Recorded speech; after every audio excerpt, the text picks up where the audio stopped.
Hi, I'm Candie from CandieCooper.com, and in this video I'm going to show you the different kinds of beads that you'll use in jewelry making. Let's get started.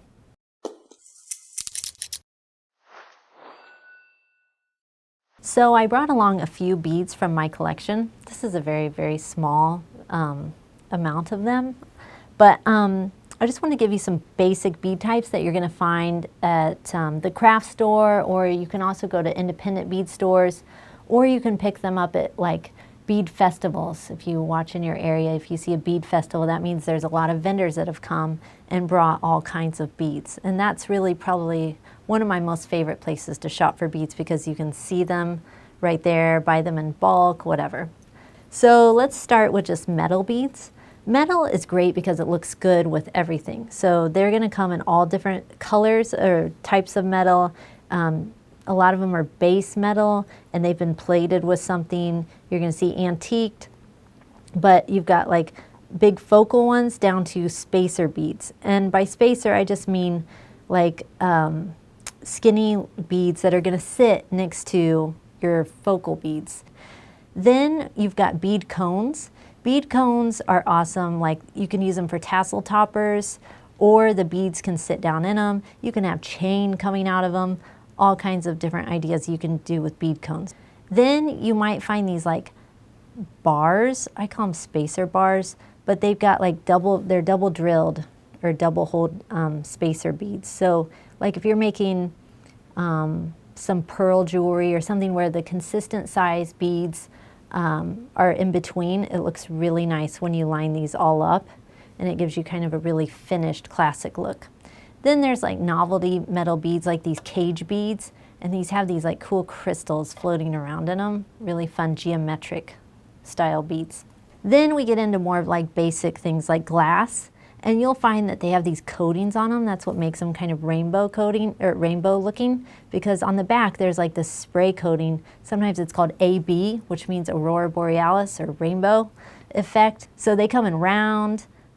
These are called rondelles, and they're kind of like a smushed round bead.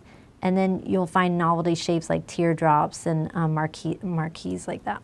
These are fun. These are Jesse James beads. These are based off of like Kashmiri beads, which are like an Indian style bead. Then we get into check beads. Checked are probably my favorite beads because they're made from pressed glass, and the glass, these are just like stunners. And then the coatings that they put on them to give them sort of an antique finish, beautiful. Then let's travel to another part of the world. These are cloisonné beads. So that just simply means they're metal beads with like glass that's been enameled over top in different patterns from the metal. And then this is another bead that I got over in China. It's called cinnabar. Cinnabar is a kind of wood and it's carved, but a lot of times the ones you find now are like an acrylic material. Then your wood beads, tons of different wood beads out there. Ceramic, these are made by an artist. Ceramic beads, a lot of artisans work with clay. And then another acrylic bead. This is a huge like focal bead, but just I thought it was kind of fun. Decoupage beads, these are made in the Philippines. Those are fun. They have all kinds of images on them. And then we get into stone. Stone, you're going to find all different grades. You're going to see, you know, like AAA quality down to, you know, low quality. And that's a whole nother video. But basically, like I always suggest when people are out shopping for beads, if you like it, get it. Up here, some more shell. This is like just an actual overlay type or inlay type shell, and then printed shell. So they've taken shell beads and then put an image wrap over them. Pearls, a few different kinds of pearls. Here's some coin pearls because they're flat and round. And then you've got glass pearls, which are just basically glass beads that have been coated in a pearl finish, and then freshwater pearls. And then we get into crystals. Everybody loves a little bit of sparkle. The new crystals don't have lead in them, but these are a couple vintage ones, and that's just the one thing I want to point out. You got to be careful if you're like cutting up your grandma's necklace or something like that, because those crystals are going to have lead in them, so you want to be careful there. And then last is seed beads. And this kind of falls into the gemstone category. Like it's a whole nother ball of wax. Seed beads start super tiny to large.